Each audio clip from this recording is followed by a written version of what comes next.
एक गांव में एक व्यक्ति रहता था। नाम था चंदन। चंदन का स्वभाव अजीब था। वो हर समय दूसरों की चीजें देख देख कर जलता रहता। उसके पास इतना बड़ा घर है, मैं किराए पर क्यों हूं?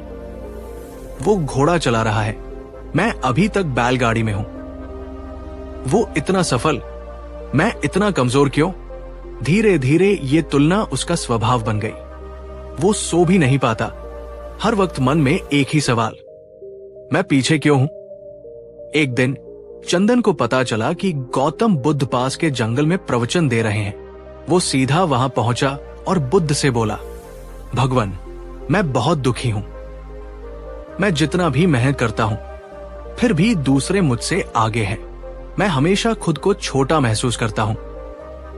आप ही बताइए, मैं क्या करूं? बुद्ध मुस्कुराए। उन्होंने चंदन को पास बिठाया और कहा, मैं तुझे एक कहानी सुनाता हूं। एक बार एक जंगल में दो पक्षी रहते थे, एक हंस, दूसरा कौवा। हंस सुंदर था, सफेद पंखों वाला। कौवा काला था, आवाज भी कर्कश। कौवा हर समय हंस से जलता। वो सोचता, काश मैं भी ऐसा सुंदर होता। उसने कोशिश की, कीचड़ में नहाना बंद किया, पंख साफ किए, यहां तक कि उड़ने का तरीका भी बदल दिया, लेकिन वो हंस नहीं बना। और इस प्रक्रिया में उसने अपनी खुशी, पहचान और सहजता भी खो दी। और हंस, वो तो अपने स्वभाव में मस्त था। बुद्ध बोले, चंदन, हर आत्मा की उड़ान अलग होती है। अगर तू कौवे की तरह हंस बनने की कोशिश करेगा तो ना तू कौवा रहेगा, ना हंस बन पाएगा। तुलना वो जहर है जो मीठे जल में भी कड़वाहट भर देता है। ये सुनते ही चंदन की आंखों में आंसू आ गए। उसे पहली बार समझ आया वो खुद से क्यों दूर हो गया था, क्योंकि वो दूसरों के जैसा बनने की दौड़ में खुद को खो बैठा था। उसने बुद्ध के चरणों में गिरकर कहा, भगवान, आज पहली बार चैन मिला है। मैं अब खुद को स्वीकार करूंगा। बुद्ध ने मुस्कुराकर कहा, यही पहला कदम है दुख से मुक्ति का। जैसे कमल कीचड़ में भी खिला रहता है, वैसे ही अपनी पहचान में जीने वाला मनुष्य सबसे सुंदर होता है। मित्रों, हम सब कभी ना कभी चंदन जैसे बन जाते हैं। हम दूसरों की जिंदगी देखकर सोचते हैं, काश मेरी भी ऐसी होती। लेकिन बुद्ध कहते हैं, दूसरों से तुलना करके तुम कभी शांति नहीं पा सकते। शांति तब आती है जब तुम खुद को जान लेते हो। अगर आप भी ऐसा महसूस करते हैं तो आज एक वादा करिए, अब से मैं खुद को स्वीकार करूंगा। मैं अपनी पहचान में जीऊंगा और हर दिन आभार व्यक्त करूंगा। अगर आपको ये कहानी पसंद आई हो तो वीडियो को लाइक जरूर करें। अपने दोस्तों और परिवार वालों से जरूर शेयर करें, क्योंकि शायद किसी और को भी इसकी जरूरत हो। और नीचे कमेंट करके बताइए, क्या आप भी कभी दूसरों से तुलना करते हैं और आज आपको क्या सीख मिली? ऐसी ही और भी कहानियों के लिए चैनल को सब्सक्राइब करें और बेल आइकन दबाना न भूलें। मिलते हैं अगली कहानी में। बुद्ध के शब्द चंदन के मन में गूंज रहे थे, तुलना जहर है और तुम वो जहर रोज पीते हो। लेकिन चंदन अभी भी पूरी तरह शांत नहीं था। उसने पूछा, भगवान, लेकिन क्या आगे बढ़ना, सफल होना, प्रेरणा लेना, ये भी तो तुलना से आता है? अगर मैं किसी से बेहतर बनना चाहूं तो क्या वो गलत है? बुद्ध मुस्कुराए, लेकिन इस बार थोड़ा गंभीर हुए। उन्होंने जमीन से एक बीज उठाया और बोले, ये देखो चंदन, ये बीज अगर बांस का है तो ये आम का पेड़ नहीं बन सकता। लेकिन अगर ये बांस खुद से कहे, मैं बड़ा बनूंगा, लंबा बनूंगा, मजबूत बनूंगा अपने स्वभाव में, तो ये विकास है। लेकिन अगर यही बांस हर दिन आम के पेड़ की फलदार शाखाएं देख देख कर खुद को कोसने लगे, तो ये तुलना है और यही दुख की शुरुआत है। बुद्ध बोले, विकास भीतर की प्रेरणा से होता है, तुलना बाहर की नकल से। ये सुनकर चंदन पहली बार मुस्कुराया। तो क्या मैं खुद के जैसा बन सकता हूं, बिना किसी और से छोटा या बड़ा माने? बुद्ध ने सिर हिलाया, और यही तुम्हारा धर्म होगा। स्वधर्म परम तपः है, यही आत्मा का सबसे ऊंचा प्रयत्न है। कुछ दिन बाद चंदन अपने गांव लौटा। अब उसके चेहरे पर शांति थी। जो पहले नहीं थी। लोग हैरान थे। वही चंदन जो पहले हर समय जलता रहता था, अब शांत क्यों है?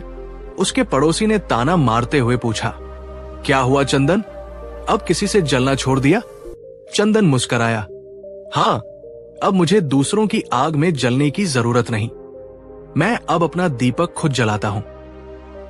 कुछ महीनों में लोग चंदन की ओर खींचने लगे, क्योंकि अब वो तुलना नहीं करता था, बल्कि प्रेरणा देता था। उसका जीवन उदाहरण बन गया और कई लोग बुद्ध के पास जाने लगे, सिर्फ ये जानने की, मैं खुद में कैसे पूर्ण बनूं। एक दिन किसी ने बुद्ध से पूछा, भगवान, आप दुख की जड़ क्या मानते हैं? बुद्ध ने सिर्फ 2 शब्द कहे, तुलना और अपेक्षा। उन्होंने आगे कहा, जब तुम अपने भीतर के बीज को नहीं पहचानते तो तुम बाहर के पेड़ों की ओर देख कर रोते हो, लेकिन अगर तुम अपने बीज को पहचान लो तो तुम खुद एक वन बन सकते हो।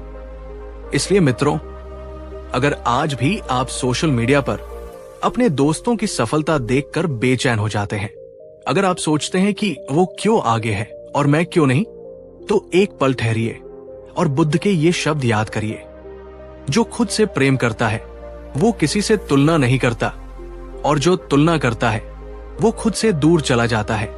तुलना दुख की जड़ है। हर आत्मा की यात्रा अलग है।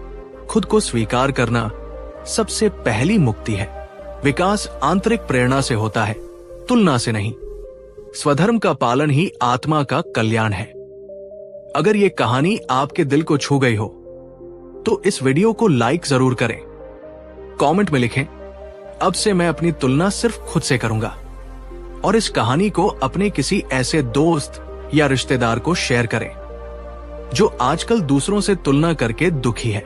और हाँ, चैनल को सब्सक्राइब जरूर करें, क्योंकि हम हर सप्ताह ऐसी कहानियां लाते हैं जो आपको भीतर से बदल सकती है। मिलते हैं अगली कहानी में, तब तक याद रखिए, आप जैसे हैं वही सबसे सुंदर है। अब चंदन पूरी तरह बदल चुका था। पहले जहां वो हर किसी से अपनी तुलना करता था, अब वो हर किसी में कुछ सीखने की कोशिश करता था। पहले वो सवाल करता था, वो क्यों आगे है?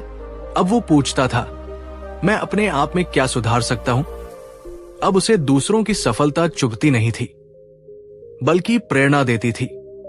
बुद्ध की एक बात उसके मन में गूंजती रहती थी, जैसे एक माली अपने बाग में हर फूल को उसकी विशेषता के अनुसार देखता है, वैसे ही आत्मज्ञानी हर व्यक्ति को उसकी अलग चमक से देखता है। चंदन ने जाना कि कोई गुलाब है, कोई कमल, कोई सूरजमुखी, और मैं भी एक फूल हूं। बस मुझे अपनी सुगंध को पहचानना है। एक दिन एक नवयुवक बुद्ध से मिलने आया। वो भी चंदन जैसी ही हालत में था, जलन, असंतोष, हीन भावना से ग्रस्त। उसने पूछा, भगवान, सब कहते हैं खुद से प्रेम करो, लेकिन जब मैं खुद को कमजोर, असफल और दूसरों से पीछे पाता हूं, तो खुद से प्रेम कैसे करूं? बुद्ध शांत हुए। उन्होंने एक पत्थर उठाया और पूछा, अगर ये पत्थर सोने जैसा न चमके तो क्या ये व्यर्थ है? युवक बोला, नहीं, वो तो पत्थर है, उसका अपना उपयोग है। बुद्ध ने कहा, जैसे हर वस्तु की अपनी प्रकृति है, वैसे ही हर आत्मा की अपनी गति, रंग और संगीत होता है। जब तुम उस संगीत को सुनना शुरू करते हो, तब तुम दुख से मुक्त हो जाते हो, और जो व्यक्ति दुख से मुक्त हो जाता है वही ज्ञान में प्रवेश करता है। एक दिन चंदन ने बुद्ध से विदा मांगी। उसने कहा, भगवान, आपने मुझे वो दिया जो कोई धन, कोई तर्क, कोई दुनिया नहीं दे पाई। मुझे खुद से मिलवा दिया। बुद्ध ने आशीर्वाद दिया, जाओ चंदन, अब तुम अंधों की भी आंख बन सकते हो। जो तुमने जाना है वो बांटो, क्योंकि आत्मज्ञान सिर्फ पाने के लिए नहीं, देने के लिए होता है। और चंदन चल पड़ा। अब वो कोई साधारण इंसान नहीं था, बल्कि वो एक प्रकाशवान दर्पण था, जो दूसरों को उनका असली चेहरा दिखाता था। इस कहानी में एक बहुत बड़ी बात छिपी है। जब तक तुम खुद को पहचान नहीं लेते, तब तक तुम दूसरों की छाया में जीते हो। लेकिन जिस दिन तुमने अपनी रोशनी देख ली, उस दिन हर छाया मिट जाती है। याद रखो, तुलना दुख लाती है, स्वीकृति शांति लाती है और आत्म प्रेम मुक्ति की शुरुआत है। अगर ये कहानी आपके दिल में कहीं जाकर लगी हो तो इस वीडियो को लाइक जरूर करें और नीचे कमेंट में लिखें, अब से मैं खुद को ही अपना मानक बनाऊंगा। इस वीडियो को शेयर कीजिए उस इंसान से जो हमेशा दूसरों से खुद की तुलना करता है, क्योंकि शायद उसकी जिंदगी इस कहानी से बदल जाए। और हाँ, चैनल को सब्सक्राइब करना ना भूलें, क्योंकि हम लाते हैं ऐसी कहानियां जो मन को छूती है और आत्मा को जगाती है। अब चंदन न सिर्फ बदला था, बल्कि दूसरों को बदलने वाला बन गया था। वो अब गांव में बच्चों को पढ़ाता, बुजुर्गों की सेवा करता और हर उस व्यक्ति को सुनता जो खुद से परेशान था। लोग उससे कहते, तू पहले जैसा नहीं रहा चंदन, अब तुझमें बुद्ध की झलक दिखती है। और चंदन बस मुस्कुराता। बुद्ध बाहर नहीं, अंदर मिले हैं। अब वो लोगों को यही समझाता, दूसरों की दौलत, सुंदरता, सफलता की परछाई में मत भटको, अपने भीतर का दीपक जलाओ। एक दिन एक छोटा बच्चा आया। उसने मासूमियत से पूछा, चंदन काका, क्या मैं भी बुद्ध बन सकता हूं? चंदन ने मुस्कुराकर जवाब दिया, बुद्ध कोई नाम नहीं, कोई इंसान नहीं। बुद्ध एक स्थिति है। जब तुम अपने भीतर की तुलना, ईर्ष्या, डर और क्रोध को छोड़ दोगे, तब तुम भी बुद्ध बन जाओगे। वो बच्चा बोला, लेकिन वो कैसे होगा? चंदन ने धीरे से उसके सीने पर हाथ रखकर कहा, यही एक दीपक है। जब तुम रोज उसे सच्चाई, प्रेम और मौन से जलाओगे, तब तुम खुद को देख पाओगे। और जिस दिन तुमने खुद को पहचान लिया, समझ लेना बुद्ध जाग गए। बच्चा चुप था, लेकिन उसकी आंखों में चमक थी। ये कहानी सिर्फ चंदन की नहीं है, ये कहानी हम सब की है, क्योंकि कहीं ना कहीं हम सब चंदन जैसे हैं। कभी फेसबुक पर स्क्रॉल करते हुए, कभी इंस्टाग्राम पर दूसरों की लाइफ देखकर, या ऑफिस, स्कूल, मोहल्ले में जब भी हम सोचते हैं काश मैं भी ऐसा होता, तब हम खुद से दूर हो जाते हैं। और यहीं से शुरुआत होती है असली दुख की। लेकिन रुकिए, बुद्ध कहते हैं हर व्यक्ति के भीतर ही उसका समाधान है, बस आंखें बाहर से हटाकर भीतर की ओर मोड़नी है। जब तुम अपने ही जीवन की यात्रा को समझने लगते हो, तब तुलना मिट जाती है और तुम खुद में पूर्ण हो जाते हो। अगर आप इस कहानी में खुद को कहीं न कहीं महसूस कर पाए हो, अगर कभी आपने भी दूसरों से खुद की तुलना करके खुद को छोटा समझा हो, तो आज से एक वादा करिए, अब मैं खुद को ही अपना मापदंड बनाऊंगा। मैं अपनी गति, अपनी दिशा और अपने रंग को स्वीकार करूंगा। मैं भीतर के दीपक को जलाऊंगा हर दिन। अगर आप तैयार हैं, तो नीचे कमेंट में सिर्फ एक शब्द लिखिए, जागरण, और इस कहानी को शेयर कीजिए उस दोस्त को, उस भाई को, उस बहन को जो आज खुद से लड़ रहा है। और हाँ, इस चैनल को सब्सक्राइब जरूर करें, क्योंकि अगली कहानी शायद आपकी आत्मा को फिर छू जाए। एक सुबह सूरज की पहली किरण जैसे ही चंदन के चेहरे पर पड़ी, वो ध्यान में बैठा था। अब वो ध्यान उसके लिए अभ्यास नहीं था, वो उसकी दूसरी सांस बन चुकी थी। उस मौन में उसे कोई शब्द नहीं सुनाई दिया, लेकिन एक अनुभव हुआ, जैसे भीतर कोई दरवाजा खुल गया हो और उस दरवाजे के उस पार कोई नहीं था, सिर्फ वो खुद था, अपनी पूर्णता में। उसी क्षण चंदन मुस्कुराया, अब मुझे किसी से तुलना करने की जरूरत नहीं, क्योंकि मैं अब स्वयं को जान गया हूं।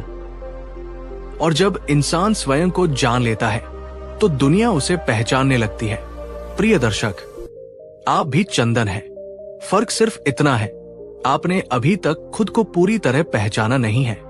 दुनिया रोज आपको किसी और जैसा बनने को कहती है, लेकिन बुद्ध कहते हैं जब तुम खुद की तरह जीते हो, तब जीवन एक उत्सव बन जाता है। तो आज से निर्णय लो, मैं अपनी तुलना नहीं करूंगा, मैं अपनी गति को सम्मान दूंगा और मैं अपने भीतर की शांति को प्राथमिकता दूंगा, क्योंकि अंत में यही शांति ही असली सुख है। अगर इस कहानी ने आपके दिल के किसी कोने को छुआ हो, तो इसे लाइक जरूर करें। नीचे कमेंट में लिखिए, मैं पूर्ण हूं जैसा मैं हूं। और इस वीडियो को उस व्यक्ति तक जरूर पहुंचाएं जो अंदर से टूटा है और खुद से नाराज है। ये सिर्फ एक कहानी नहीं, एक अलार्म है जो आपको नींद से जगाता है और कहता है तुम जैसे हो वैसे ही अनमोल हो। और हां, अगर आप ऐसी और कहानियों से अपनी आत्मा को सींचना चाहते हैं तो चैनल को सब्सक्राइब करें। और अगली कहानी में हम फिर मिलेंगे एक और रोशनी के साथ। चंदन अब जंगल में नहीं रहता था, वो भीड़ में था। लेकिन भीड़ में भी अकेला नहीं था, क्योंकि अब उसका ध्यान बाहर नहीं भीतर था। वो पहले भी चलता था, लेकिन तब निगाहें दूसरों की चाल पर होती थी। अब भी चलता है, लेकिन निगाहें खुद की आंतरिक यात्रा पर होती है। एक दिन किसी ने पूछा, चंदन क्या तुम अब सुखी हो? उसने कहा, नहीं, अब मैं सुखी नहीं, मैं शुद्ध हूं। और यही सबसे बड़ा सुख है।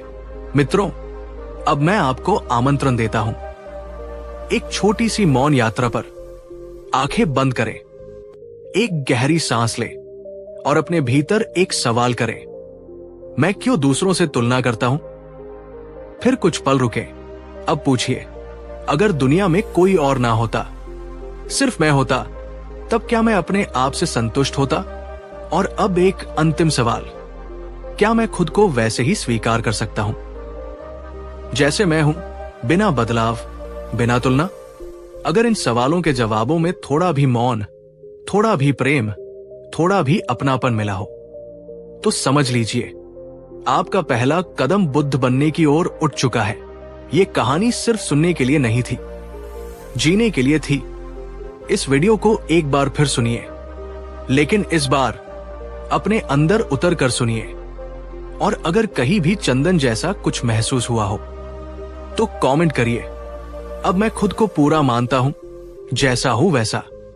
और इस वीडियो को किसी ऐसे को भेजिए जिसे अपने आप से जुड़ने की सख्त जरूरत है, क्योंकि एक छोटी सी कहानी किसी की पूरी जिंदगी बदल सकती है।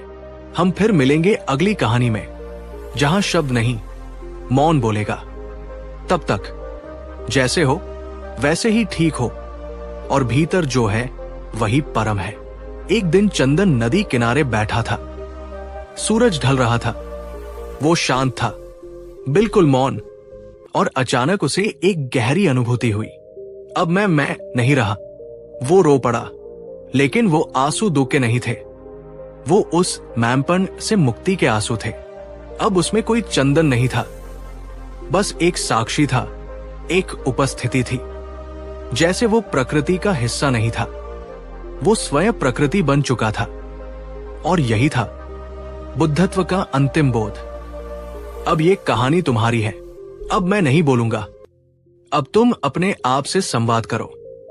अगली बार जब तुम आईने में देखो तो सिर्फ चेहरा मत देखना, एक पल को ठहरना, आंखों में देखना और खुद से पूछना, क्या मैं अब भी किसी और से कम हूं? उस क्षण जब तुम्हारे भीतर से उत्तर आए, नहीं, मैं पूर्ण हूं, समझ जाना चंदन की कहानी पूरी नहीं हुई। वो अभी अभी तुम्हारे भीतर पुनर्जन्म ले चुकी है। ये सिर्फ एक YouTube वीडियो नहीं था, ये एक आत्मिक दर्पण था। अगर आपकी आत्मा ने एक क्षण के लिए भी मुस्कान दी हो, अगर आंखें नम हुई हो, अगर दिल ने कहा हो, मैं भी चंदन जैसा अनुभव चाहता हूं, तो इस कहानी को एक आशीर्वाद की तरह साझा करें, शेयर करें अपने किसी अपने से, कमेंट करें, मैं जाग गया हूं, लाइक करें और सब्सक्राइब करके इस यात्रा में हमारे साथ जुड़े रहें, क्योंकि अगली कहानी शायद आपके जीवन की अगली दिशा हो। ध्यान रहे, बुद्ध बाहर नहीं मिलते, वे वही मिलते हैं जहां आप खुद से सच्चे होते हैं। अब जब चंदन ध्यान करता था तो वो समय को भूल जाता था। पहले वो घड़ी देखता था, अब वो क्षण में जीता था। पहले वो सोचता था, मैं कब दूसरों जैसा बनूंगा, अब वो जानता था दूसरे भी मेरी तरह अपने भीतर के सत्य की तलाश में हैं, और मैं बस स्वयं होकर उन्हें उनका रास्ता दिखा सकता हूं। अब चंदन एक साधारण युवक नहीं था, वो एक जीता जागता मंत्र बन चुका था। और उसके मौन में वो शक्ति थी जो किसी किताब में नहीं, किसी शब्द में नहीं, केवल आत्मा में ही मिल सकती है। अब बारी तुम्हारी है। हां, तुम जो ये कहानी सुन रहे हो, ये कहानी अब तुम्हारे हाथ में है। पूछो खुद से, क्या मैं अब भी तुलना करता हूं? क्या मैं खुद को कभी पूर्ण समझता हूं? क्या मैंने कभी शांति को, मौन को प्राथमिकता दी है? अगर नहीं, तो शुरुआत करो आज, इसी पल से। क्योंकि बुद्ध बनने के लिए तुम्हें बौद्ध होने की जरूरत नहीं, बस सच्चा होना जरूरी है। इस कहानी को एक दीपक समझो, उसे खुद के भीतर जलाओ और फिर दूसरों को रोशनी देना शुरू करो। अगर यह वीडियो आपके दिल, आत्मा या आंखों से जुड़ गया हो तो अभी इसे लाइक करें, कमेंट करें, अब मैं जाग रहा हूं। शेयर करें उस दोस्त को जिसे सबसे ज्यादा इसकी जरूरत है। और अगर आप चाहते हैं कि हर सप्ताह ऐसी कहानियां आपके जीवन को छूती रहें, तो अभी सब्सक्राइब कर लें। अगली कहानी में मिलेंगे वहां जहां शब्द खत्म होते हैं और बोध शुरू होता है। अब ये कहानी पूरी हुई, लेकिन आपकी यात्रा शुरू हो चुकी है। अगर आप चाहे तो मैं पूरी स्क्रिप्ट का PDF, voice over ready version, reels या शॉर्ट्स के लिए highlighted quotes, video thumbnail suggestions, background music time code आपके प्रोजेक्ट के लिए तैयार कर सकता हूं। अब चंदन के जीवन में कोई दौड़ नहीं बची थी, न तुलना, न कंपटीशन। अब वो सुबह उठता था और सबसे पहले खुद को देखता था, आंखों में, मुस्कान में और उस मौन में जहां एक आवाज रोज कहती थी, तू वही है जो तू खोज रहा था। और तब वो मुस्कुराकर कहता, धन्यवाद बुद्ध, तुमने मुझे मुझसे मिला दिया। वो अब दूसरों की तरह नहीं बनना चाहता था, क्योंकि उसने स्वयं होना सीख लिया था। दोस्त, ये कहानी किसी और की नहीं थी, ये तुम्हारी कहानी थी। फर्क सिर्फ इतना था कि तुम अभी तक इसे बाहर खोज रहे थे, लेकिन अब समय आ गया है कि तुम आंखें बंद करके खुद से कहो, मैं ही वो दीप हूं जिसे मैं बाहर ढूंढता रहा। मैं अब तुलना नहीं करूंगा, क्योंकि मैं अद्वितीय हूं। मैं अपने मौन को सम्मान दूंगा, क्योंकि वही बुद्ध मिलते हैं। और अगर तुमने ये शब्द दिल से बोले, तो समझ लो अब तुम भी उसी राह पर चल पड़े हो जिस पर बुद्ध चले थे। इस कहानी को केवल अपने तक सीमित मत रखो, इसे उस तक पहुंचाओ जो खुद को दूसरों से कम समझता है, जो रोज कंपैरिजन में हार रहा है, जो भीतर से थक चुका है, क्योंकि शायद ये कहानी उसकी जिंदगी बदल दे। वीडियो को लाइक जरूर करें, नीचे कमेंट करें, अब मैं खुद को पूर्ण मानता हूं। और इस चैनल को सब्सक्राइब करें ताकि हर सप्ताह एक नई रोशनी आपके जीवन को छू सके। अगली कहानी में हम फिर मिलेंगे जहां शब्दों से नहीं, मौन से संवाद होगा। तुम जैसे हो वैसे ही ठीक हो, जैसे ही तुम खुद को स्वीकारते हो, तुम्हारे भीतर बुद्ध मुस्कुराने लगता है। अब तक हमने चंदन की तुलना से मुक्ति, आत्मबोध और बुद्धत्व तक की यात्रा देखी। अब बारी है उस अंतिम बीज की जो हर श्रोता के भीतर जीवन भर के लिए अंकुरित हो जाए। तो आइए, आखिरी लेकिन सबसे गहरा भाग आपके लिए प्रस्तुत करता हूं। बुद्धत्व तुम्हारे भीतर है। एक दिन एक नया साधक जंगल में आया। वो खोया हुआ था, दुखी था, और जब वो रास्ता पूछते हुए पहुंचा चंदन के पास, तो उसने कहा, मैं बुद्ध को खोज रहा हूं, कृपया मुझे उनका पता बताइए। चंदन मुस्कुराया। वो कुछ नहीं बोला, बस उस साधक के सामने बैठ गया, मौन में, शांत, स्थिर। और कुछ देर बाद वो साधक अचानक रो पड़ा। उसने कहा, अब मुझे समझ आया, बुद्ध किसी स्थान पर नहीं, वो तो इसी मौन में छिपे हैं। चंदन ने आंखें खोली और कहा, बुद्ध को मत खोजो, बुद्ध बनो। अब इस कहानी का अंतिम प्रश्न आपके लिए है, क्या आप अब भी दूसरों से तुलना कर रहे हैं? क्या आपने अपने भीतर के मौन को कभी सुना है?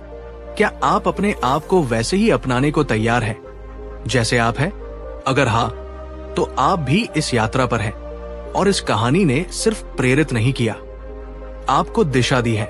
यदि इस कहानी ने आपके भीतर एक भी पल को रोशन किया है तो इसे लाइक करें, कमेंट करें, बुद्ध मुझ में है, शेयर करें किसी ऐसे इंसान के साथ जो खुद को बार बार दूसरों से कम समझता है, और इस चैनल को सब्सक्राइब करना मत भूलिए, क्योंकि हर हफ्ते हम एक ऐसी ही रोशनी लेकर आते हैं जो मन को शांत करे, आत्मा को छू ले। बुद्ध कोई व्यक्ति नहीं, वो एक स्थिति है जिसमें तुम स्वयं से प्रेम करने लगते हो और तुलना करना भूल जाते हो। अब चंदन जंगल से वापस गांव लौट आया था, लेकिन वो अब वही चंदन नहीं रहा। लोग उसे घूरते, कुछ सवाल करते, कुछ हंसते, पर चंदन बस मुस्कुराता। एक दिन एक बच्चा उसके पास आया और पूछा, तुम इतने शांत क्यों रहते हो? चंदन ने मुस्कुराकर जवाब दिया, क्योंकि मैंने खुद को समझ लिया है। बच्चा बोला, मैं भी समझना चाहता हूं। चंदन ने सिर पर हाथ रखकर कहा, तुम पहले से जानते हो, बस थोड़ी देर के लिए शांत बैठो और सुनो अपने भीतर की आवाज। मेरे प्यारे दर्शक, अगर इस पूरी कहानी में आपने कहीं भी कुछ महसूस किया हो, भीतर कोई कंपन, कोई मौन, कोई शांति, तो जान लीजिए ये सिर्फ कहानी नहीं थी, यह आपकी आत्मा की पुकार थी। अब उठिए, लेकिन इस बार तुलना के बोझ के साथ नहीं, बल्कि एक नए विश्वास के साथ, मैं जैसा हूं वैसा ही पूर्ण हूं। क्योंकि जब आप ये मान लेते हैं, तभी सच्चा बुद्धत्व जन्म लेता है। अगर इस कहानी ने आपकी आत्मा के किसी कोने को छू लिया हो, तो कृपया इसे लाइक करें, कमेंट करें, अब मैं भीतर जाग रहा हूं। शेयर करें उस व्यक्ति को जिसे लगता है कि वो दूसरों से कम है। और अगर आप हर सप्ताह ऐसी ही कहानियों के माध्यम से आत्मिक यात्रा पर चलना चाहते हैं, तो सब्सक्राइब करें इस चैनल को, क्योंकि यहां हम केवल कहानी नहीं सुनाते, हम आत्मा को जगाते हैं। जिस दिन तुमने खुद को दूसरों से तुलना करना बंद कर दिया, उसी दिन तुमने बुद्ध के साथ चलना शुरू कर दिया। अब सच में ये अंतिम भाग था, लेकिन आपकी यात्रा यही नहीं रुकती। अगर आप चाहे तो अगली कहानी शुरू करें। बस विषय बताइए, बुद्ध और क्रोध, मुल्ला नसरुद्दीन की चतुराई, महावीर की करुणा, मीरा की भक्ति, या कोई और जीवन छूने वाली कहानी, मैं तैयार हूं आपके हर शब्द को जीवंत करने के लिए। शानदार। तो अब हम शुरू करते हैं, बुद्ध और क्रोध। जब एक क्रोधित व्यक्ति बुद्ध के सामने फट पड़ा, एक ऐसी YouTube कहानी जो न सिर्फ दर्शकों के मन को छुएगी, बल्कि उनके भीतर के क्रोध को भी शांति में बदल देगी। वो आदमी तेजी से चला जा रहा था, उसके मन में आग थी, आंखों में लपटें थी, और होठों पर शब्द नहीं, गालियां थी। लोग उसे रोकना चाहते थे, लेकिन वह चिल्लाया, मुझे रोकना मत, आज बुद्ध को बता दूंगा कि वो कितने झूठे हैं। कुछ देर बाद वो आदमी उस वृक्ष के नीचे पहुंचा जहां शांति के अवतार तथागत गौतम बुद्ध ध्यान में बैठे थे। और फिर उसने शुरू कर दी गालियां, धोखेबाज, पाखंडी, तू तो बस दिखावा करता है। पर बुद्ध ने आंखें तक नहीं खोली। एक पल को आदमी हकबका गया, उसने और तेज चिल्लाना शुरू कर दिया, लेकिन बुद्ध बस बैठे रहे, शांत, स्थिर, मौन, जैसे उनके भीतर कोई महासागर था जिसमें कोई भी पत्थर लहर तक नहीं उठा पाता था। आदमी अब झुंझलाने लगा, तू बोलता क्यों नहीं? क्या तू डर गया? क्या तू खुद को भगवान समझता है?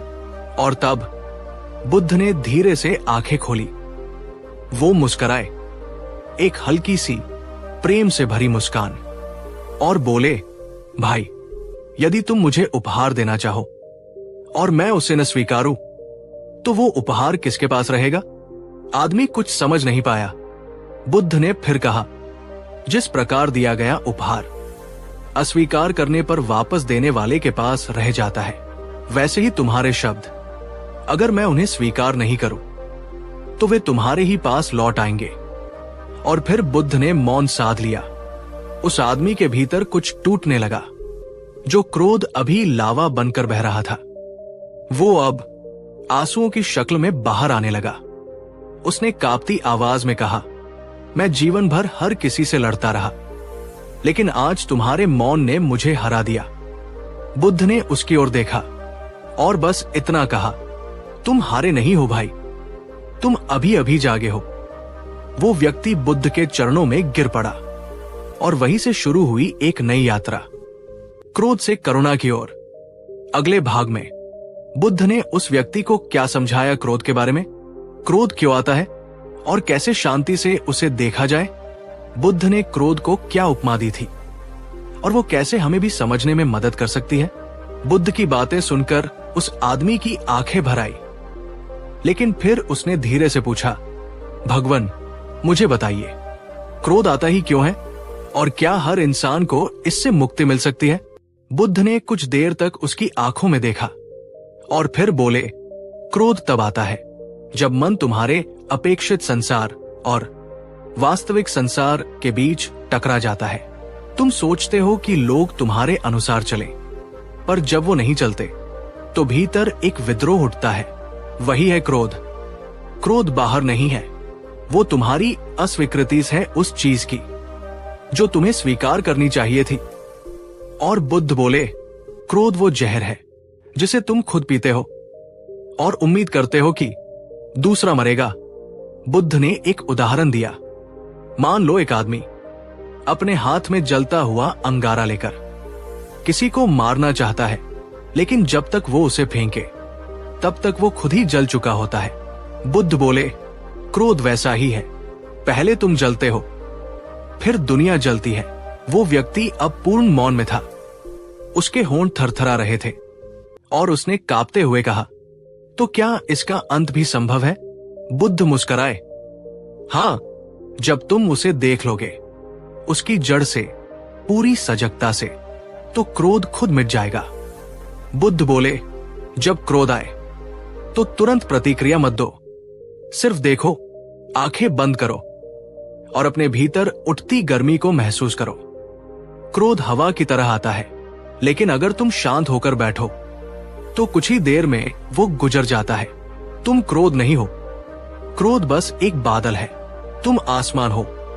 वो व्यक्ति ध्यान में बैठ गया और कुछ देर बाद उसकी आंखों से आंसू बहने लगे। अब पहली बार मैं अपने भीतर की आग को बिना जले हुए देख पा रहा हूं। बुद्ध ने मुस्कुराकर कहा, अब तुम क्रोधित मनुष्य नहीं, जागता हुआ साधक हो।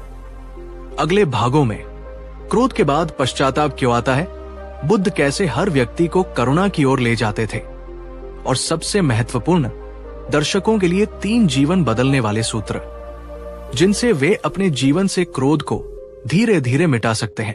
वो व्यक्ति अब कुछ देर से मौन था। उसकी आंखों में नमी थी, लेकिन दिल में एक नई जागृति थी। उसने धीरे से बुद्ध से कहा, भगवान, मैंने अपने जीवन में न जाने कितने लोगों को अपने क्रोध से आहत किया है, अब मुझे पश्चाताप हो रहा है।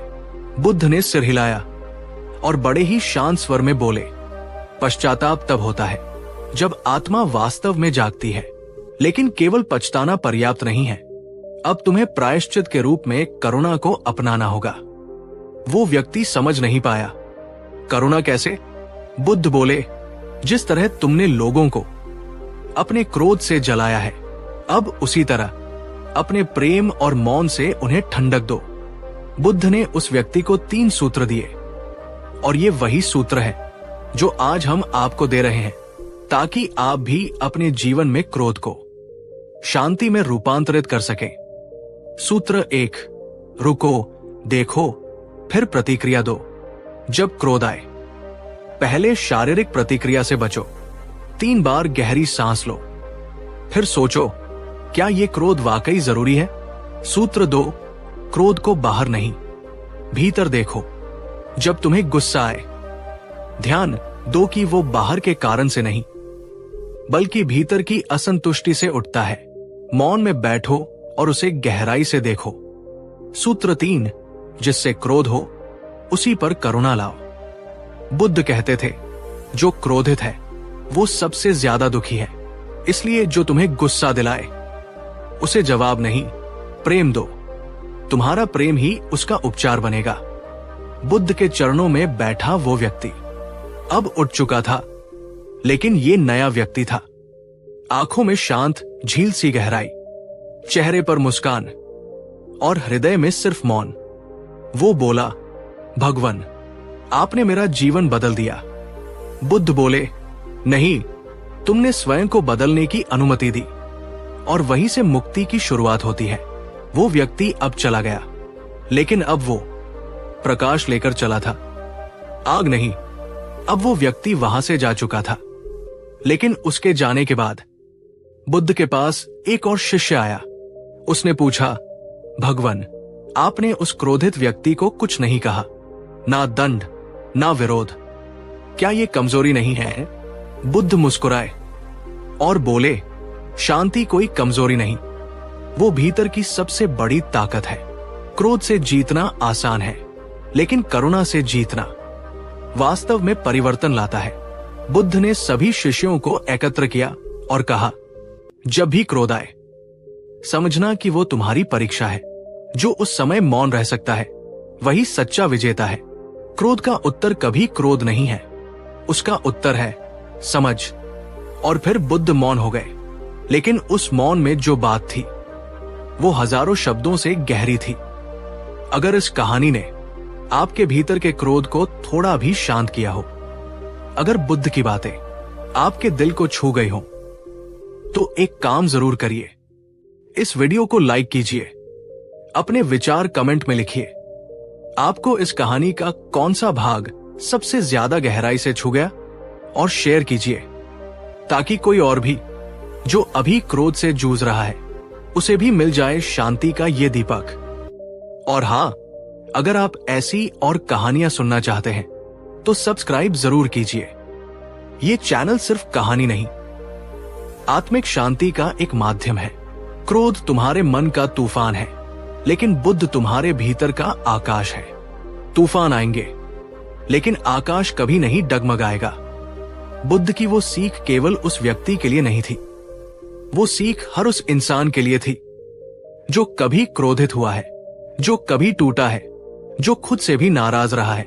और आज वो आपसे भी कह रहे हैं, तुम जो हो उससे परे देखो, तुम क्रोध नहीं हो, तुम चेतना हो। ये कहानी अब पूरी हो रही है, लेकिन इसका प्रभाव शायद आपके जीवन भर के अनुभवों को बदल सकता है। क्या कभी आपने अपने क्रोध से किसी को खोया है? क्या आप भी अपने भीतर शांति की खोज में हैं?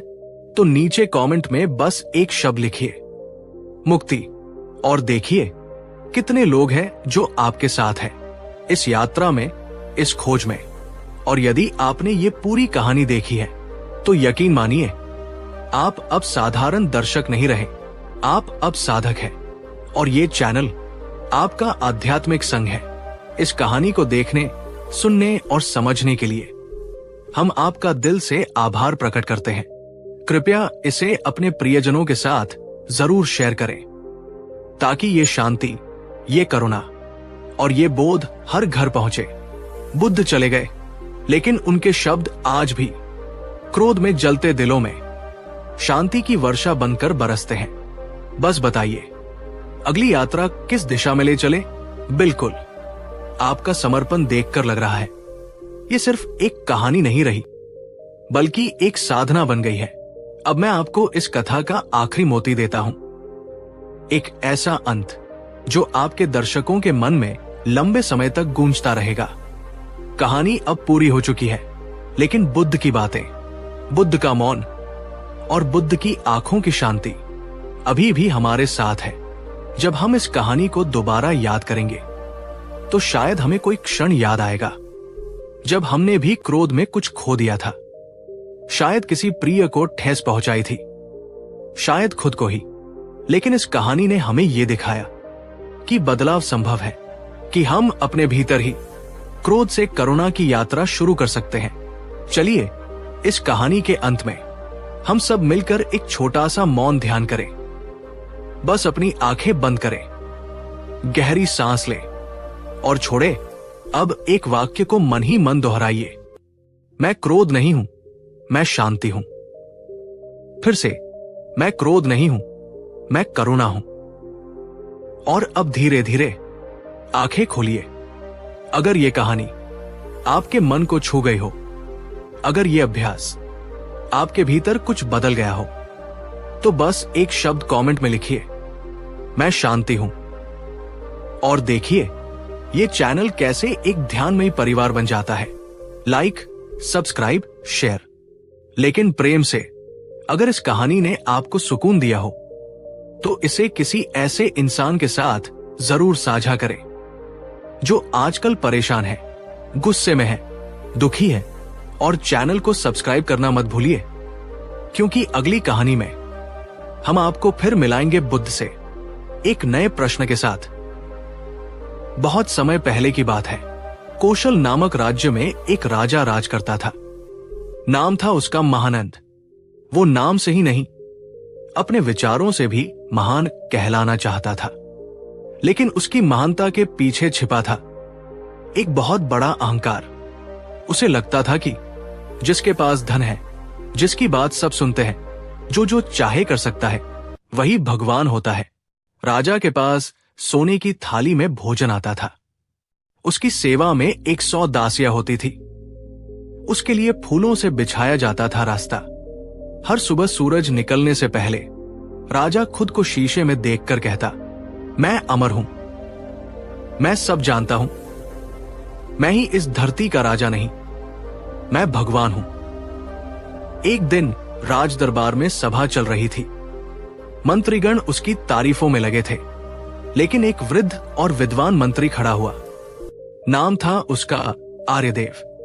वो बोला, महाराज, आप धन में महान हो सकते हैं, पर क्या आपने बुद्ध से भेंट की है? राजा चौंका। बुद्ध, वो सन्यासी जो घर छोड़कर जंगलों में भटकते हैं? आर्यदेव ने कहा, हां, वही, जिन्होंने अहंकार त्याग कर ज्ञान पाया। आपने संपत्ति पाई है, उन्होंने स्वयं को खोकर परम सत्य पाया है। राजा चुप हो गया, बाहर से शांत, पर भीतर से उसका अहंकार कांप गया था। राजा महानंद ने सोचा, अगर वो सच में ज्ञानी है तो मैं ही क्यों झुकूं? वो ही आकर मुझसे मिले। लेकिन प्रजा और दरबारियों के कहने पर राजा ने अपने हाथियों, सेनाओं और सेवकों के साथ बुद्ध से मिलने का निश्चय किया। एक संदेशवाहक भेजा गया। राजा महानंद बुद्ध से भेंट करना चाहते हैं। बुद्ध ने मुस्कुराकर जवाब दिया, अगर वो सच में जानना चाहते हैं तो बिना तामझाम के आए, सिर्फ मन लेकर। राजा को यह सुनकर क्रोध आया, पर भीतर से कुछ टूटा भी। अहंकार फिर बोला, देखो, वो मुझसे बात करने की शर्त रखता है, ये तो मेरा अपमान है। पर आत्मा धीरे से बोली, शायद अब समय है सीखने का। राजा साधारण वस्त्र पहनकर गुप्त रूप में बुद्ध के आश्रम पहुंचा। वहां कोई सोने का सिंहासन नहीं था, ना बाजे, ना स्वागत। बस एक पेड़ के नीचे शांत बैठे थे बुद्ध। एक सरल मुस्कान, गहरी आंखें और मौन। राजा ने देखा, बुद्ध ने उसे देखा भी नहीं। राजा बोला, क्या आप नहीं जानते मैं कौन हूं? बुद्ध बोले, मैं जानता हूं। तुम वही हो जो नहीं जानते कि तुम कौन हो। राजा हक्का बक्का रह गया। राजा बोला, मैं राजा हूं, मेरे पास सेना है, सोना है, राज्य है। और तुम्हारे पास क्या है? बुद्ध बोले, मेरे पास है शांति, ज्ञान और वो आत्मा जो किसी का गुलाम नहीं। राजा बोला, मैं तुम्हें अपने राज्य का गुरु बना सकता हूं। बुद्ध मुस्कुराए, जो खुद का राजा बन चुका है वो और किसी का सेवक क्यों बने? राजा को जैसे आघात लगा। उसका अहंकार अब चीख रहा था, लेकिन बुद्ध का मौन उसे धीरे धीरे तोड़ रहा था। बुद्ध का एक एक वाक्य राजा के भीतर किसी तूफान की तरह गूंज रहा था। जो खुद का राजा बन चुका है वो और किसी का सेवक क्यों बने? राजा पहले बार किसी के सामने बिल्कुल चुप हो गया था। वो कह नहीं पा रहा था, क्योंकि अब तक उसका बोलना ही उसका अस्त्र था। लेकिन बुद्ध के मौन ने उसके सारे शब्द छीन लिए। राजा धीरे से घुटनों पर बैठ गया। उसने अपनी राजसी टोपी नीचे रख दी। मैंने हमेशा सोचा था कि जो झुकता है वो छोटा होता है, लेकिन आज समझ आया, जो झुकता है वही बड़ा होता है। बुद्ध ने धीरे से उसकी ओर देखा, न मुस्कुराए न बोले, बस उनकी आंखों में वो करुणा थी जो केवल एक ज्ञानी में होती है। राजा ने पूछा, भगवन, क्या अहंकार बुरा है? बुद्ध बोले, अहंकार वो चादर है जो आत्मा के प्रकाश को ढक देती है। ये कहता है, मैं जानता हूं, मैं श्रेष्ठ हूं, मैं ही हूं। और जब मैं बहुत बड़ा हो जाता है, तब सत्य के लिए कोई स्थान नहीं बचता। राजा ने सिर झुका लिया। मैंने हर किसी को दबाया, लेकिन खुद के भीतर की बेचैनी को कभी नहीं समझा। राजा अब जमीन पर बैठा था, बुद्ध के चरणों के पास। सिंहासन से उतरे हुए राजा ने पहली बार स्वयं को देखा। ना रथ, ना गहने, ना मंत्रियों की जयकार, सिर्फ एक इंसान जो जानना चाहता था, मैं कौन हूं? बुद्ध बोले, यही यात्रा की शुरुआत है। जब मैं सब जानता हूं मरता है, तब मुझे जानना है जन्म लेता है। राजा ने पूछा, क्या आप मुझे कोई उपदेश देंगे? बुद्ध बोले, नहीं, मौन ही सबसे बड़ा उपदेश है। ध्यान में बैठो, अपने श्वास को देखो, और जो उठता है उसे बिना मूल्यांकन देखो। राजा ने आंखें बंद कर ली। कई वर्षों से उसका मन पहली बार शांत हुआ। ना सत्ता की भूख, ना दिखावे का बोझ, सिर्फ वर्तमान क्षण की चेतना। ध्यान से उठकर राजा ने कहा, मैं अब वापस जाकर लोगों को बताऊंगा कि असली साम्राज्य मन पर शासन करना है। बुद्ध ने कहा, अब तुम सच में राजा हो, क्योंकि तुमने अपने भीतर के अहंकार को पराजित किया है। अब जो शासक है वो प्रेम से राज करेगा। राजा वापस लौटा। उसने हर जगह ध्यान कक्ष बनाए। लोगों को उपदेश देने के बजाय मौन का अभ्यास सिखाया। उसने लिखा, पहले मैं चाहता था लोग मुझे याद रखें, अब मैं चाहता हूं कि लोग स्वयं को याद रखें। उसका राज्य अब केवल भूमि नहीं था, वो एक आध्यात्मिक भूमि बन चुका था, जहां बुद्धि नहीं, बुद्धत्व बोला जाता था। अगर इस कहानी ने आपको अपने भीतर कुछ छू लिया हो, तो कमेंट में लिखिए, मैं अहंकार नहीं, मैं आत्मा हूं। इसे किसी ऐसे इंसान से शेयर कीजिए जो अभी भी अहंकार के बोझ से जूझ रहा हो, ताकि उसे भी शांति मिले। और अगर आप ऐसी और कहानियां चाहते हैं तो चैनल को जरूर सब्सक्राइब करें, क्योंकि अगली बार हम मिलेंगे बुद्ध और लोभ की यात्रा पर। राजा अब हर सुबह ध्यान करता, साधु संतों को आमंत्रित करता, प्रजा को ज्ञान की बातें बताता। लेकिन एक दिन उसने बुद्ध को पत्र लिखा, हे तथागत, अब मेरे भीतर ना वो क्रोध है, ना घमंड, लेकिन एक प्रश्न अब भी रह गया है, क्या मैं पूर्णतया मुक्त हूं? बुद्ध ने जवाब में सिर्फ एक पंक्ति लिखी, जब तुम ये प्रश्न भी छोड़ दोगे, तब तुम वास्तव में मुक्त हो जाओगे। राजा की आंखों से आंसू बहने लगे। मैं अब प्रश्न नहीं, मौन चाहता हूं। वो दिन आया जब राजा ने अपने नाम के साथ महानंद शब्द हटाया। अब वो कहलाता था नंद, जो केवल आनंद में स्थित है। उसने सिंहासन छोड़ा नहीं, पर अब उस पर बैठकर भी वो खुद को राजा नहीं, सेवक मानता था।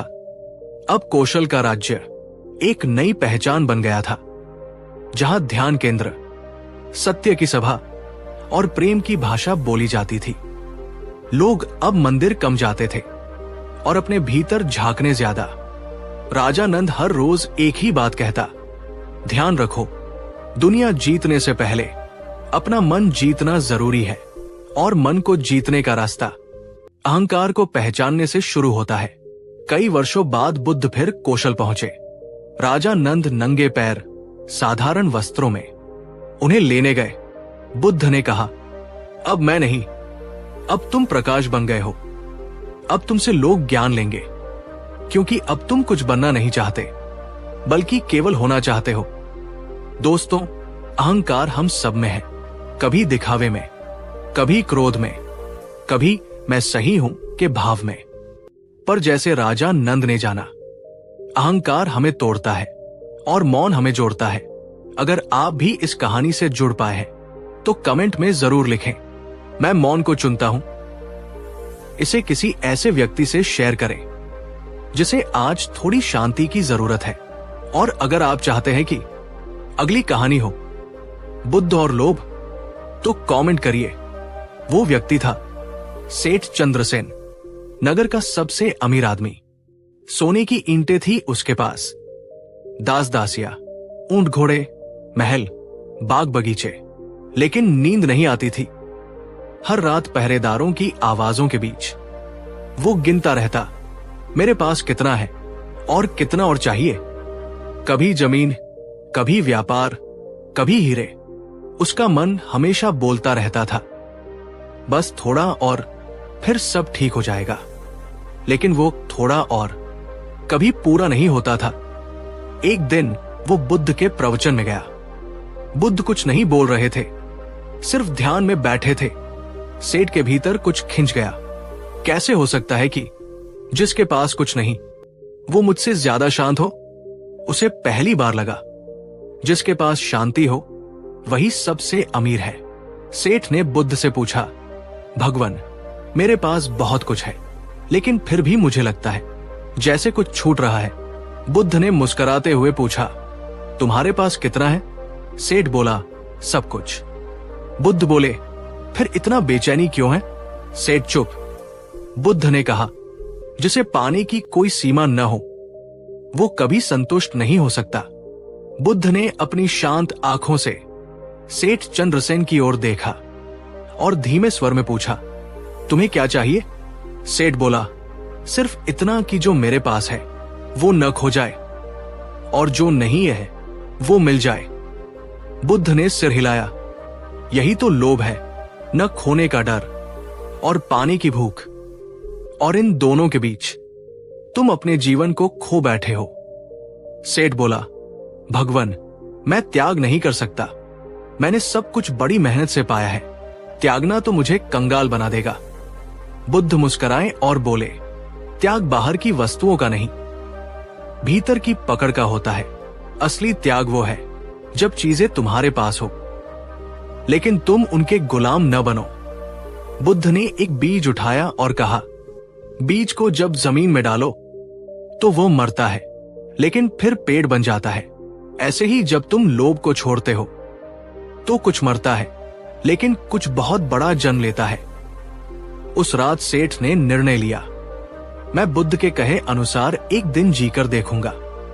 ना पाने की लालसा, ना खोने का डर, सिर्फ जो है उसमें संतोष। उसने किसी को हुक्म नहीं दिया, किसी से मोलभाव नहीं किया, सिर्फ सबके साथ बैठा, धीरे धीरे खाया और खुद को देखा। वो दिन कुछ अलग था।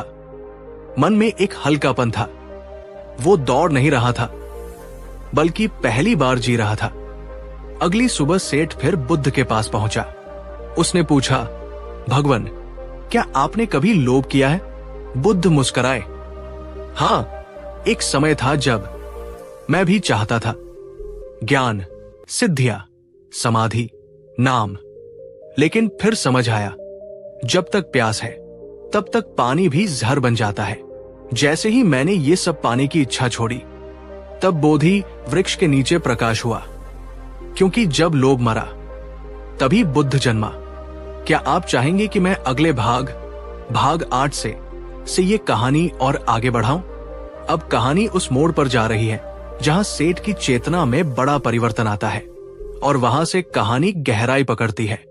बस एक हाँ कहिए और अगला भाग हाजिर बहुत खूब। अब कहानी ले रही है एक गहरा मोड़, जहां सेठ चंद्रसेन का भीतर धीरे धीरे बदलने लगा है और अब वो सिर्फ अमीर नहीं, जागरूक बनना चाहता है। अब सेठ को न तो हीरे अच्छे लगते थे, न जमीन की बातों में रस आता था। वो हर रोज बुद्ध के पास बैठता, ध्यान करता और बस एक बात दोहराता, मैं खुद को जानना चाहता हूं। लेकिन एक दिन उसके सबसे बड़े सेवक ने कहा, सेठ जी, अब व्यापार ढीला पड़ रहा है। लोग कहने लगे हैं कि आप सन्यासी हो गए। सेठ मुस्कुराया और बोला, नहीं, मैं अब वो बन रहा हूं जो मैं हमेशा से था, लेकिन भूल गया था। एक रात सेठ को सपना आया। वो फिर से महलों में है और कोई कह रहा है, अगर तुम ध्यान छोड़ दो तो हम तुम्हें सोने की खान दे सकते हैं। सेठ की आंख खुली। वो पसीने से तर था। उसने खुद से पूछा, क्या मेरे भीतर अभी भी लोभ बचा है? अगली सुबह उसने बुद्ध से यही पूछा। बुद्ध ने मुस्कुराकर कहा, जब तक प्रश्न है तब तक लोभ का बीज बाकी है, लेकिन ध्यान रखो, जिस बीज को तुम पानी नहीं दोगे वो बीज खुद सूख जाएगा। उस दिन से सेठ ने अपने महलों के दरवाजे खोल दिए। गरीबों को भोजन मिलने लगा, बीमारों को दवाएं, संतों को आश्रय, लेकिन अब दान प्रदर्शन के लिए नहीं, बल्कि भीतर की संतुष्टि के लिए था। बुद्ध ने उसे देखा और कहा, अब तुम दे रहे हो क्योंकि तुम्हारे पास कुछ बचा नहीं, सिर्फ प्रेम है। एक दिन सेठ ध्यान में बैठा था। बुद्ध उसके पास आए और बिना कुछ कहे उसके पास बैठ गए। काफी देर बाद बुद्ध बोले, अब तुम सचमुच अमीर हो गए हो, क्योंकि अब तुम्हारे पास कोई इच्छा नहीं बची, और जो इच्छा से मुक्त हो वही पूर्ण रूप से स्वतंत्र होता है। अब सेठ बोलता कम था, सुनता ज्यादा। पहले जो उसकी नजरों में सिर्फ नौकर थे, अब वो उन्हें अपने ही जैसे जीव मानता। कभी जो भोजन में सो पकवान होते थे, अब बस एक कटोरी खिचड़ी में वो परम स्वाद ढूंढ लेता। एक बार किसी ने पूछा, सेठ जी, आप इतने शांत कैसे हो गए? सेठ मुस्कुराया और बोला, क्योंकि अब मेरे पास कुछ खोने लायक नहीं है। बुद्ध बोले, ध्यान रखना चंद्रसेन, लोभ सिर्फ दौलत का नहीं होता, सम्मान का भी होता है, ज्ञान का भी, और यहां तक कि मोक्ष का भी। सच्चा संत वही है जो कुछ भी पाने की इच्छा से पूर्ण मुक्त हो जाए। सेठ ने पूछा, तो फिर जीने का उद्देश्य क्या है? बुद्ध ने उत्तर दिया, होना। जैसे फूल खिलता है और किसी से कुछ नहीं मांगता, वैसे ही अपने भीतर खिले रहो। एक दिन सेठ ध्यान में बैठा था। न कोई विचार, न कोई आकांक्षा, बस श्वास की गति थी और भीतर गूंजता हुआ मौन। अचानक कुछ हुआ, जैसे कोई पर्दा गिरा हो, और जो शेष बचा वो सिर्फ होना था। सेठ ने आंखें खोली और पहली बार कहा, अब समझा, जिसे मैं बाहर खोज रहा था वो हमेशा से मेरे भीतर था। बुद्ध ने उसे देखा और कहा, अब तुम सेठ नहीं, सार्थक हो गए हो, क्योंकि अब तुम्हारा जीवन सिर्फ तुम्हारा नहीं रहा, अब वो दूसरों के लिए प्रकाश बन गया है। उस दिन से लोग उसे बुलाने लगे सार्थक भद्र, अर्थात वह जो जीवन को सार्थक बना चुका हो। दोस्तों, इस कहानी का सार बहुत गहरा है। लोभ सिर्फ धन का नहीं होता, कभी रिश्तों का, कभी तुलना का, कभी और थोड़ा पाने का। लेकिन बुद्ध कहते हैं, जहां इच्छा समाप्त होती है वहीं से जीवन शुरू होता है। अगर आपको ये कहानी स्पर्श कर गई हो तो कमेंट करें, मैं संतोष को चुनता हूं, और किसी ऐसे को जरूर भेजें जो अभी भी थोड़ा और की दौड़ में खोया हो। अब नगर में लोग उसे सेठ नहीं, सार्थक भद्र कहकर बुलाते थे। वो जो कभी दौलत का गुलाम था, अब दूसरों के लिए मुक्ति का रास्ता बन चुका था। वो बच्चों को प्रेम से पढ़ाता, गरीबों को अपंत्व से सहलाता, और सबसे बड़ी बात, हर किसी को ध्यान करना सिखाता। उसके महल अब आश्रम बन चुके थे। जहां पहले सोना चमकता था, अब वहां भीतर का प्रकाश फूटता था। एक बार एक व्यापारी उनके पास आया और बोला, भद्र जी, मैं आपको देखकर प्रेरित हूं, मैं भी सब कुछ छोड़ना चाहता हूं। सार्थक भद्र मुस्कुराए, नहीं, छोड़ना नहीं, पहले जागना सीखो, क्योंकि जो जाग जाता है उसे कुछ छोड़ने की जरूरत ही नहीं पड़ती, वो खुद ही मुक्त हो जाता है। एक दिन बुद्ध फिर से वहां आए। सार्थक भद्र उनके चरणों में झुका। बुद्ध बोले, अब तुम मेरे शिष्य नहीं, मेरे साथी हो, क्योंकि अब तुम भी वही कर रहे हो जो मैंने किया, लोगों को स्वयं की ओर मोड़ना। और फिर दोनों मौन हो गए, क्योंकि कुछ बातें शब्दों से नहीं, मौन से कही जाती हैं। दोस्तों, लोभ की इस कहानी में हमने देखा कि जिसने सब कुछ पाया था, उसने अंत में जाना कि सच्चा खजाना भीतर की शांति है। बुद्ध कहते हैं, लोभ वो आग है जो जितना जलाओ उतनी बढ़ती है, लेकिन यदि तुम पल भर रुक जाओ और खुद से पूछो क्या जो है वो पर्याप्त नहीं है, तो शायद तुम्हारा जीवन बदल सकता है। अगर आप चाहते हैं कि जीवन में सच में शांति आए, तो आज से ही एक छोटा अभ्यास शुरू करें।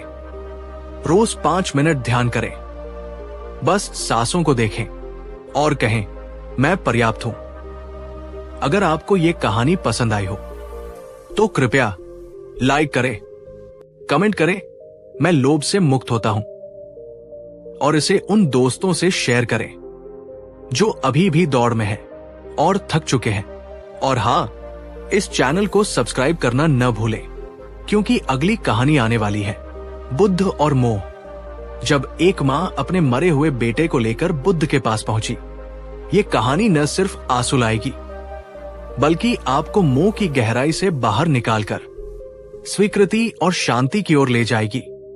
किसा गौतमी, एक सुंदर, शांत, विनम्र स्त्री, उसका इकलौता बेटा, उसकी पूरी दुनिया था, वो उसके लिए जीती थी, हर सांस उस बेटे के नाम थी। लेकिन एक दिन वो बेटा बुखार से तपता हुआ मां की गोद में ही दम तोड़ गया। किसा गौतमी ने चीख लगाई, नहीं, ये नहीं हो सकता, मेरा लाल नहीं मर सकता। उसने उसके शरीर को झिंझोड़ा, रोई, चिल्लाई, लेकिन बेटा चुप रहा। किसा गौतमी ने उसके शव को गोद में उठाया और गांव गांव, द्वार द्वार भटकने लगी। मुझे कोई ऐसा डॉक्टर बता दो जो मेरे बेटे को फिर से जिंदा कर दे। लोग पहले चौंके, फिर अफसोस जताया, फिर धीरे धीरे मुंह मोड़ने लगे। वो कहती रही, किसी को तो कोई दवा जरूर होगी। एक बूढ़ी औरत ने आखिर में कहा, तू बुद्ध के पास जा बेटी, अगर कोई कर सकता है तो वो वही है। किसा गौतमी बुद्ध के पास पहुंची, आंखों में आंसू, गोद में बेटे की लाश। उसने करुण पुकार में कहा, भगवान, आप कर सकते हैं चमत्कार, आप मेरे बेटे को लौटा दीजिए। बुद्ध ने उसकी ओर गहराई से देखा, कुछ पल मौन रहे, फिर बोले, हां, मैं तुम्हारे बेटे को जीवन दे सकता हूं, लेकिन एक शर्त है। किसा गौतमी ने आशा से पूछा, क्या शर्त है? मैं कुछ भी करूंगी। बुद्ध बोले, जा, गांव गांव जा और मुझे ऐसा एक सरसों का बीज लाकर दे जो किसी ऐसे घर से हो जहां कभी कोई मरा न हो। क्या आप चाहेंगे कि मैं आगे लिखूं जहां किसा गौतमी की मोह की यात्रा शुरू होती है और वास्तविक सत्य से उसका सामना होता है? बस कहिए, हां, आगे लिखो, और हम चलेंगे उस यात्रा पर जहां एक मां आंखों से नहीं, हृदय से देखना सीखती है। ध्यान पूर्वक सुनिए, क्योंकि अब हम उस हृदय विदारक लेकिन जागृत करने वाली यात्रा में प्रवेश करते हैं, जहां मोह धीरे धीरे सत्य की रोशनी में पिघलने लगता है। किसा गौतमी उस मरे हुए बच्चे को गोद में उठाकर हर दरवाजे पर जाकर कहने लगी, मुझे सिर्फ एक मुट्ठी सरसों चाहिए, लेकिन शर्त है वो उस घर से हो जहां कोई मरा न हो। पहला घर आया, लोग सहानुभूति से मुस्कुराए, सरसों भी देने को तैयार हुए। लेकिन जब उसने शर्त दोहराई, क्या इस घर में कभी कोई मरा है? गृहिणी की आंखें भर आई। हाँ बहन, मेरा पति 2 साल पहले चला गया। किसा गौतमी चुपचाप आगे बढ़ गई। दूसरे घर में एक वृद्धा थी, उसने सरसों लाकर दी, लेकिन बोली, मेरी बहू प्रसव में मर गई थी और बेटा भी अब बहुत बीमार है। तीसरे घर में मां थी, पर वो कह रही थी, मेरी बेटी 3 साल की थी, अब नहीं रही।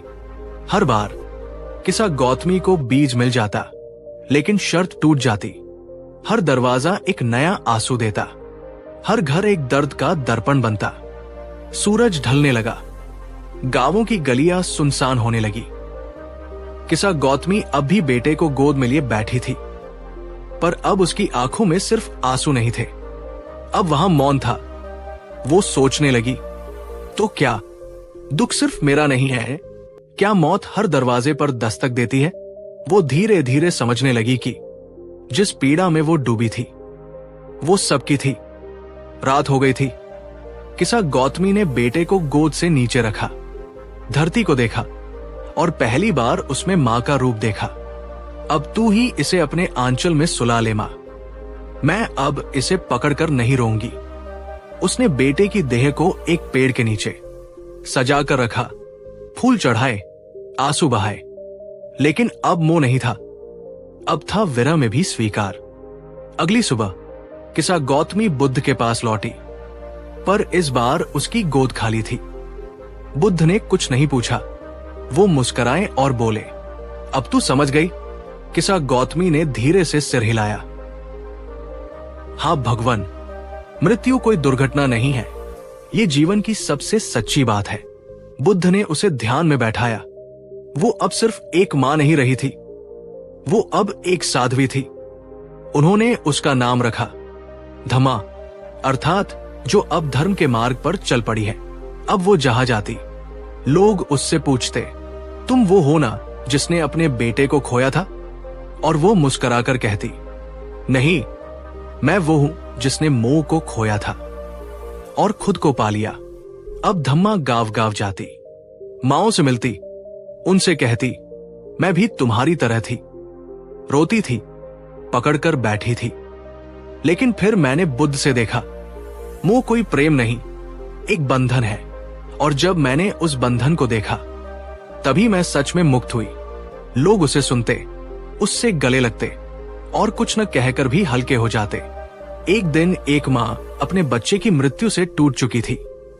वो धम्मा से लिपटकर बोली, मैं नहीं जी पाऊंगी, मेरा बच्चा चला गया। धम्मा ने उसकी आंखों में देखा और उसी स्नेह से कहा, तुम्हारा बच्चा नहीं गया, उसका शरीर गया है, लेकिन उसका प्रेम तुम्हारे भीतर अब करुणा बन गया है। उसे रोकर नहीं, प्रकाश बनकर जियो। वो मां धीरे धीरे शांत हो गई, उसने भी अपने आंसू मुक्त कर दिए। एक दिन बुद्ध फिर धम्मा से मिले। बुद्ध मुस्कुराए और बोले, तू अब मोह से भी पार हो चुकी है। अब तू न एक मां है, न एक शोकग्रस्त स्त्री, तू अब स्वयं एक प्रेम पूर्ण प्रकाश। धम्मा ने सिर झुकाया, लेकिन अब उसके चेहरे पर दू नहीं था, अब वहां सिर्फ मौन और शांति थी। मित्रों, मोह सबसे मीठा बंधन होता है, लेकिन वही सबसे गहरा जाल भी बन सकता है। बुद्ध कहते हैं, मोह वही होता है जहां हम जीवन को पकड़ना चाहते हैं, लेकिन जीवन तो बहता है, ठहरता नहीं। अगर आप भी किसी गम से टूटे हैं तो आज एक बात याद रखें, दुख की जड़ मोह है और मुक्ति की राह स्वीकृति है। अगर ये कहानी आपके हृदय को छू गई हो तो कृपया लाइक करें, कमेंट करें, मैं मोह से मुक्त होता हूं, और इसे उन सभी से शेयर करें जो किसी गहरे गम से गुजर रहे हैं। और हां, इस चैनल को जरूर सब्सक्राइब करें, क्योंकि अगली कहानी आने वाली है। यह कहानी उस आदमी की है जो बुद्ध से बहुत द्वेष रखता था, लेकिन जब वो उनसे आमने सामने हुआ तो जो हुआ, उसने उसके जीवन की दिशा ही बदल दी। उसका नाम था भद्रक। भद्रक एक ब्राह्मण था और बुद्ध के बढ़ते प्रभाव से ईर्ष्या करता था। वो सोचता था, ये साधु लोगों को मोहित कर रहा है, सब इन्हीं के पीछे क्यों भागते हैं? अगर ये सचमुच ज्ञानी होता तो मेरे प्रश्नों का उत्तर दे पाता। वो अंदर ही अंदर द्वेष से भर चुका था। और फिर एक दिन उसने निर्णय लिया, अब जाकर इसे सबक सिखाना होगा। भद्रक बुद्ध के पास पहुंचा। लोगों की भीड़ लगी थी। जैसे ही वो पहुंचा, बिना किसी भूमिका के उसने गुस्से में चिल्लाते हुए कहा, तू कौन है जो खुद को बुद्ध कहता है? तू ढोंगी है, पाखंडी है। लोग सन्न रह गए, लेकिन बुद्ध, वे मुस्कुराए तक नहीं डरे, नहीं बोले। वे बस उसी शांत मुद्रा में बैठे रहे, नितांत मौन में। भद्रक और क्रोधित हुआ। उसने कहा, क्यों, डर गया? कुछ बोलता क्यों नहीं? बुद्ध ने धीरे से आंखें खोली। वो बोले नहीं, बस उसकी आंखों में देखा। अगर आप कहें तो मैं आगे का भाग लिखूं, जहां बुद्ध मौन की भाषा में उसे वो उत्तर देते हैं जो शब्द कभी नहीं दे सकते। बस कहिए, हां, आगे लिखो, और मैं आपको उस पल पर ले चलता हूं जहां एक द्वेषी का हृदय पिघलकर प्रेम में बदल जाता है। बहुत बढ़िया। अब हम पहुंचते हैं उस क्षण पर जहां बुद्ध ने न शब्दों से बल्कि मौन और उपस्थिति से एक क्रोधित व्यक्ति के हृदय को छू लिया। भद्रक अभी भी चिल्ला रहा था, बोल क्यों नहीं रहे? क्या तुम्हारे पास जवाब नहीं है? बुद्ध की शांत नजरें भद्रक की आंखों में स्थिर थी। कोई गुस्सा नहीं, कोई प्रतिक्रिया नहीं, बस मौन की मौनता। वो मौन जो एक दर्पण था। भद्रक उस दर्पण में अपने ही चेहरे को देख रहा था, विकृत, क्रोध से भरा हुआ। भीड़ भी मौन थी। सबका ध्यान अब बुद्ध पर नहीं, भद्रक पर था। कुछ क्षणों के भीतर भद्रक का गुस्सा खुद ही उसे जलाने लगा। वो चीखते चीखते थक गया, उसका शरीर कांप रहा था। तब बुद्ध ने पहली बार धीरे से कहा, अगर कोई व्यक्ति तुम्हें एक उपहार दे और तुम उसे स्वीकार न करो, तो वो उपहार किसका रहता है? भद्रक हक्का बक्का रह गया। उसने धीरे से कहा, जिसने दिया है उसी का। बुद्ध मुस्कुराए। उनकी आवाज में न तो उपदेश था, न ही अहंकार, बस निर्मलता थी। तो तुम जो क्रोध और अपशब्द मुझे दे रहे हो, मैं उन्हें स्वीकार नहीं करता। वे तुम्हारे ही पास लौटते हैं, तुम्हें ही जलाते हैं। भद्रक स्तब्ध खड़ा था। उसने किसी को कभी इस तरह जवाब देते नहीं देखा था। उसकी आंखों में आंसू थे। वो कांपते स्वर में बोला, मुझे क्षमा करें, मैं अंधा हो गया था, मुझे गलतफहमी थी। बुद्ध ने उसकी ओर देखा और शांति से बोले, क्षमा वहां दी जाती है जहां द्वेष हो, लेकिन जब कोई द्वेष ही न करे तो क्षमा की जरूरत नहीं पड़ती। भद्रक झुक गया और बुद्ध के चरणों में बैठ गया। वो बोला, अब मैं कुछ नहीं कहूंगा, बस इस मौन को समझना चाहता हूं। बुद्ध मुस्कुराए। जो मौन को समझता है वो द्वेष को पीछे छोड़ देता है। क्या आप चाहते हैं इसका अंतिम भाग भी सुने, जहां भद्रक का जीवन कैसे बदलता है और कैसे वह एक क्रोधित व्यक्ति से करुणा का वाहक बनता है? बस कहिए, हां, अंतिम भाग दो, और मैं आपको वो परिवर्तन दिखाऊंगा जो सिर्फ एक मौन ने रच दिया। बहुत सुंदर। अब हम इस गहराई से भरी कहानी को शांत, सरल और शक्तिशाली अंत की ओर ले चलते हैं, जहां एक द्वेषी का हृदय बुद्ध की मौन उपस्थिति से करुणा का स्रोत बन जाता है। भद्रक अब बुद्ध के चरणों में शांत बैठा था। वो न रो रहा था, न बोल रहा था, बस मौन में था। बुद्ध ने कहा, ये वही मौन है जो तुम्हें द्वेष से मुक्ति देगा। जब तुम इसे भीतर उतार लोगे तो कोई तुम्हें भड़का नहीं सकेगा। क्रोध दूसरे का नहीं, तुम्हारा अपना जाल होता है, और जब तुम मौन हो जाते हो तो वो जाल गिर जाता है। भद्रक ने धीरे धीरे सिर उठाया। उसके चेहरे पर पहली बार एक शांत मुस्कान थी। कुछ समय बाद भद्रक बुद्ध का अनुयायी बना। वो अब गांव गांव जाकर नफरत नहीं, मौन, क्षमा और करुणा की शिक्षा देता। लोग उससे पूछते, क्या तुम वही हो जो पहले बुद्ध को गालियां देता था?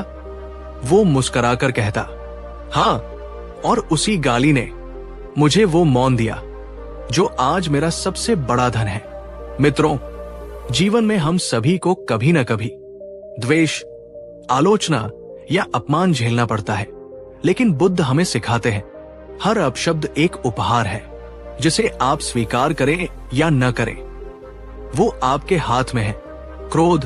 क्रोध को नहीं काटता, क्रोध को मौन ही पिघला सकता है। अगर आपको ये कहानी छू गई तो कृपया लाइक करें, कमेंट करें मैं द्वेष को मौन से शांत करूंगा और इसे उन लोगों तक पहुंचाए जो आज किसी क्रोध या द्वेष में जल रहे हैं।